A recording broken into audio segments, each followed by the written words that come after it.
Abusia mincha na misan so mo akwaba so ko so emfa wa mra ye be media Jesus. So abusia AG Attorney General Dominic Ayini wa ba abonten e de reply e de abema papa Bank of Ghana former governor Ernest Addison wa reply in fefefa nyansem keto ni na say ade a Bank of Ghana former governor ye papa Ernest Addison aba abonten na nsemu a okai na say ade a national security atumi already ni fie no mu already ni fie no abusuan omu awia ne 10,000 Ghana cedis ene ne yere jewelries na we enama Dominic Ayini aba abonten na nsemu a okamu ina ne say ade a omu already papa ifie na emum omu efa emra kwan so na papa no so ya we so omu efa emra kwan so na omu eba ni fie na ya ba ofie a aba be search a constitutionally search no ekoso omu afa legal way aba ofie a wasan so di omu atem de kro no to omu so say omu aba be wi a 10,000 Ghana cedis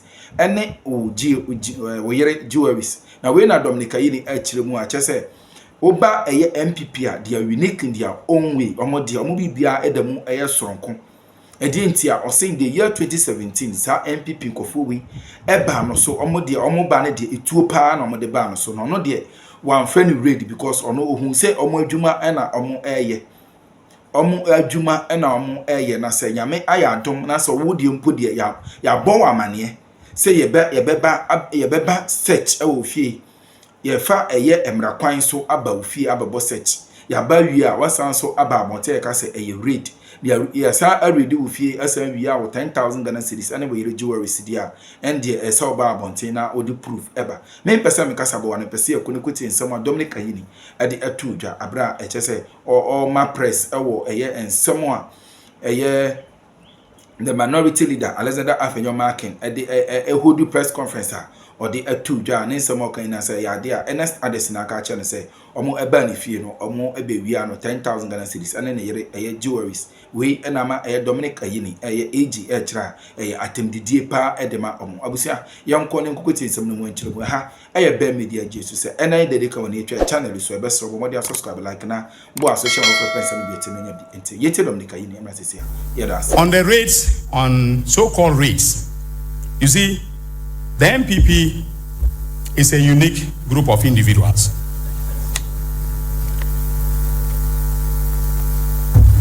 In 2017, they were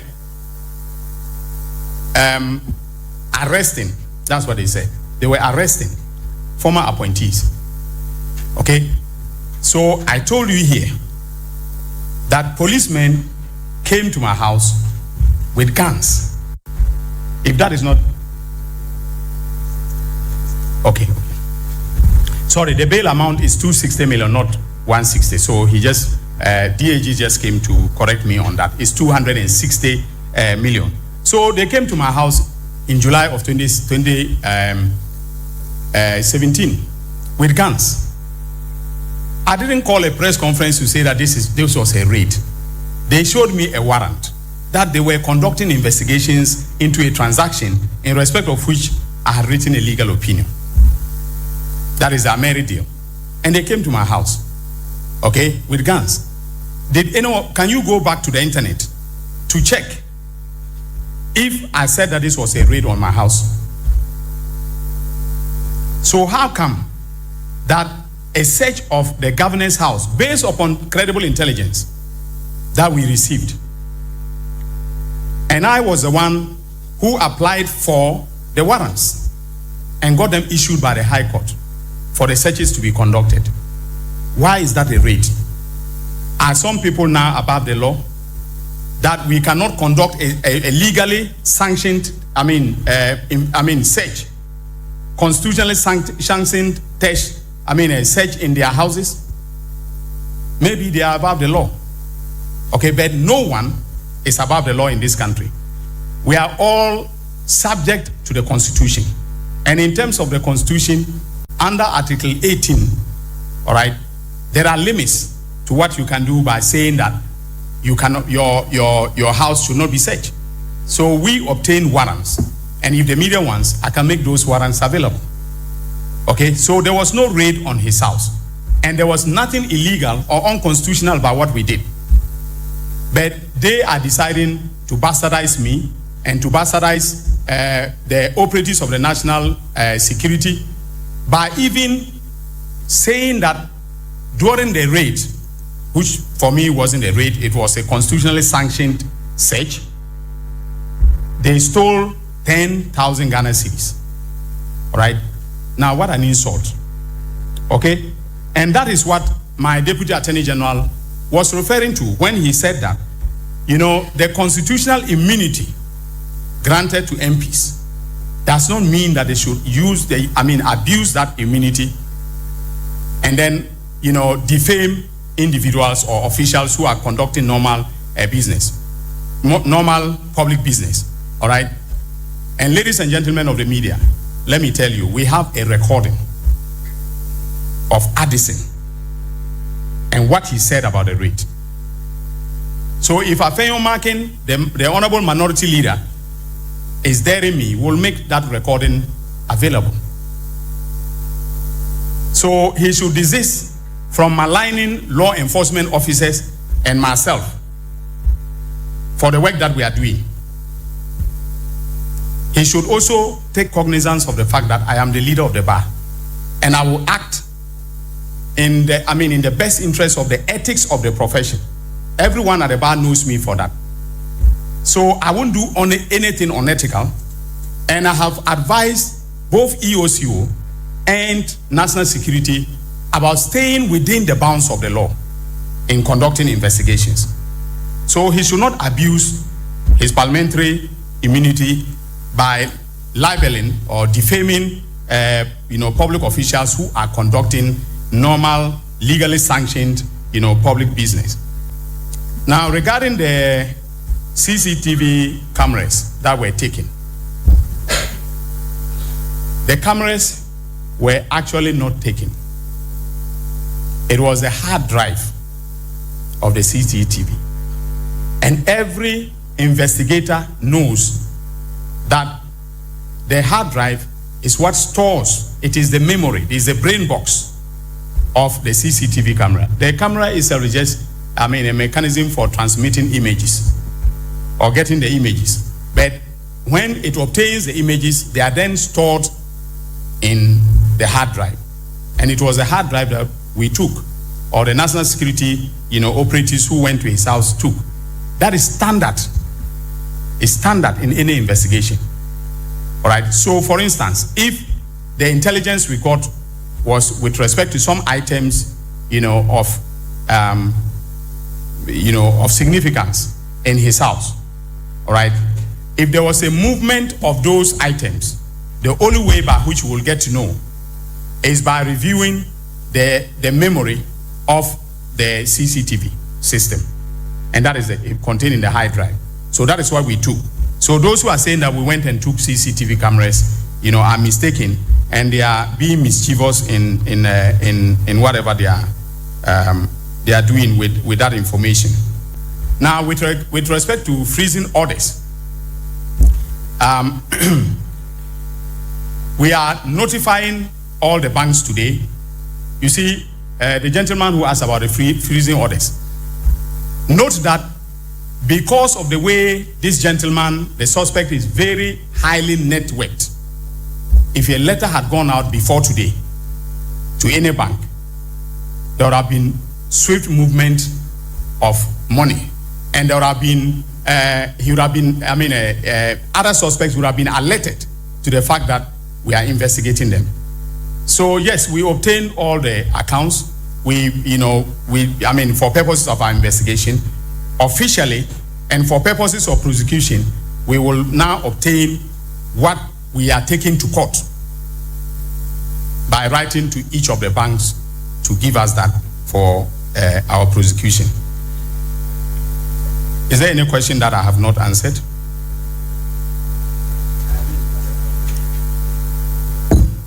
All right. I haven't had breakfast yet. Yes. In the interest of prohibiting accountability, you may have to sacrifice your breakfast and lunch as well. No. Yes. Hello, good morning. My name is Michael Maugbe. I report for Senate Radio Online. Honorable Minister, you mentioned that suspect Edubuahin and the wife have acquired several properties. I want to know what steps are being taken to avoid a possibility of suspect and the wife disposing all those properties in order to disrupt evidence gathering. Thank you. My name is Kwesi Kumsen, editor of Punch Africa. AG, I would like to know if suspect Edubuahin, if your outfit is able to retrieve the money he has stolen, allegedly stolen.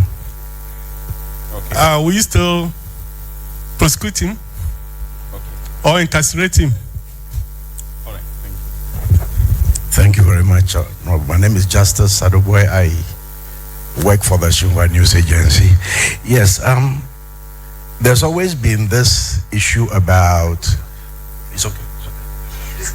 there's always been this issue about confidentiality concerning national security spending, and people have, asked for more transparency in national security spending. And in your investigation so far, have you been able to identify, some of the loopholes that these suspects may have exploited to grab state money like that? Thank you. Okay, thank you very much. My name is Mutala Inusa.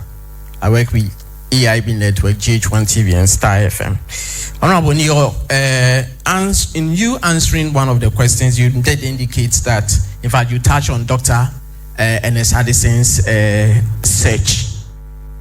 One of the issues that came to the fore was the fact that CCTV cameras in the home were destroyed by the men who visited the house. Can you give us some clarity? Was that what actually happened? And number two, on Edubuahin, you did indicate that you have ordered that he be released and rearrested in the hope of getting him remanded.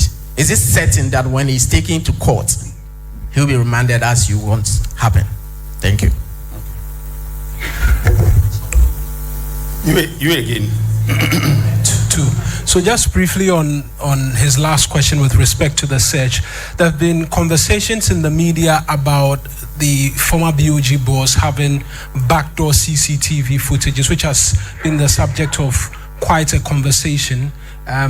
You've provided some details with respect to the alleged or purported raid. Can that be clarified as well with respect to what really transpired?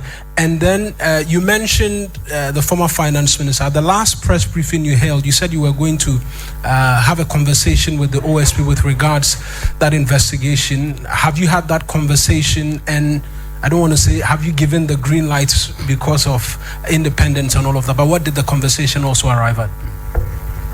Good morning, Honorable Minister. My name is Nana Poku for Daily Searchlight. You agree with me that white-collar crimes are very difficult to prove, and sometimes it takes such a long time, very long haul.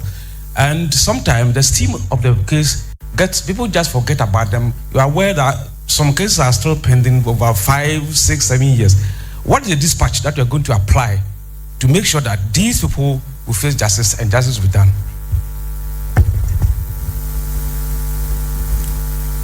Okay, thank you very much. On the first one, prevent the suspect and the wife from disposing of assets. One of them is the fact that we've detained them. We've seized their phones. They are not, in communication with the outside world. This is the first time. There were some people who knew, and there were reports of the arrest. Very few people knew what the arrest was about. But as I've said, apart from the other companies that we are and other transactions that we are investigating, okay, we have substantial evidence to be able to prosecute even with, in respect of the BNC transactions. All right, so we will take all kinds of steps. Now, if we go to court, we'll ask for freezing orders, both for tangible and intangible property. I've already warned banks not to move anymore. Are related or owned by Edubuahin and his wife. So we will be, we will follow with official actions again, seeking to ensure that we preserve the assets, for purposes of the prosecution. Now, the question with respect to whether if we recover, we will proceed to prosecute. Now, in the best of two worlds for any prosecutor is to be able to convict and jail, and then also to recover the proceeds of crime. That's the best scenario.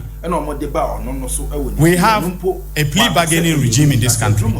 If suspect Edubohe and his wife and the other suspects that we are investigating indicate that they want to enter into plea bargain, return all the assets and the houses and so on to the Republic, refund all the monies, okay, and then even the profits from the proceeds of crime to us, okay. Two things can happen.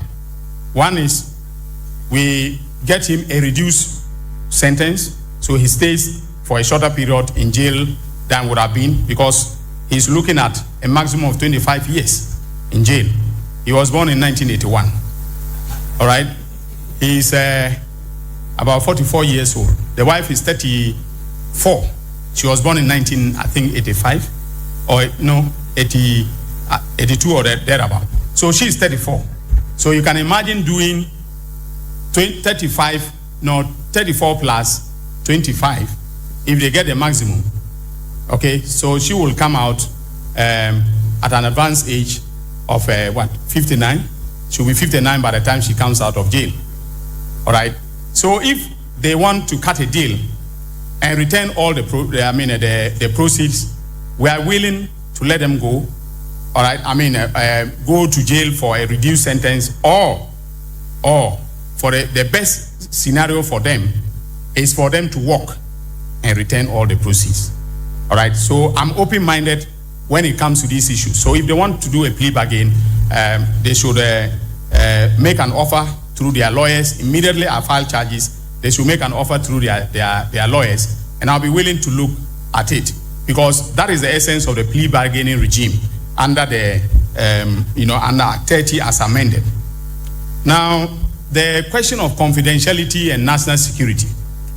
You see, the reason why national security expenditures are kept confidential are many. But one is that if, for instance, you are conducting surveillance and you want to give somebody money, okay, to conduct surveillance on a Saturday, do you want to go to the bank and do a check in the name of national security and give it to the person that should go and then cash the check and conduct the surveillance? Also, if expenditures are overexposed, investigations will also be equally overexposed. All right, that is one of the other reasons why national security expenditures are done confidentially. So, for instance, I don't know whether you have ever seen the Parliamentary Committee on Interior or Finance or the Public Accounts Committee grilling national security publicly. Have you ever seen that? Because the tradition all over the world is that their expenses, are done, confidentially. All right. And if briefings are to be given to, let's say, the finance minister or the person in charge of our, treasury, they have to also be done, confidentially. And so I support that. The few rogue elements, like suspect Edubohe, should not, let us, breach national security protocols and laws by exposing their expenditures. So I will still maintain that all expenditures of national security, should remain, confidential. I think there was another question by the same person, regarding rearrest. Okay, so the question was whether, when we rearrest, am I sure that the court will remand him? Now, that is a burden on me, when I make the application to the court to show quite clearly that he's a flight risk. Now, all of you and my fellow countrymen and women listening and watching to me, from all the details that I have given with respect to the plans that he made to escape surveillance, you know, if you want, such a person to be roaming on the streets, okay, whilst investigations are going on, then you run the risk of him escaping. And I told you that Mr. Samoa, the CEO of GIF, is playing hide and seek with us. I'm sure from Senegal he will go somewhere else. And usually what they do is that they will go to a country where they know that we don't have an extradition treaty with. Okay, so I can't request that they be extradited, to stand trial. But we are monitoring him, and I'm sure one day we'll get him. He will arrive in this country, either voluntarily or involuntarily. Now, OSP and then Honorable Ken Oforiatta, I have not yet had that conversation with OSP. So when I have that conversation, I will give you the details. Then also, someone asked about backdoor CCTV issues. If you can clarify the question, I think I've forgotten exactly what it was about. Yeah, what?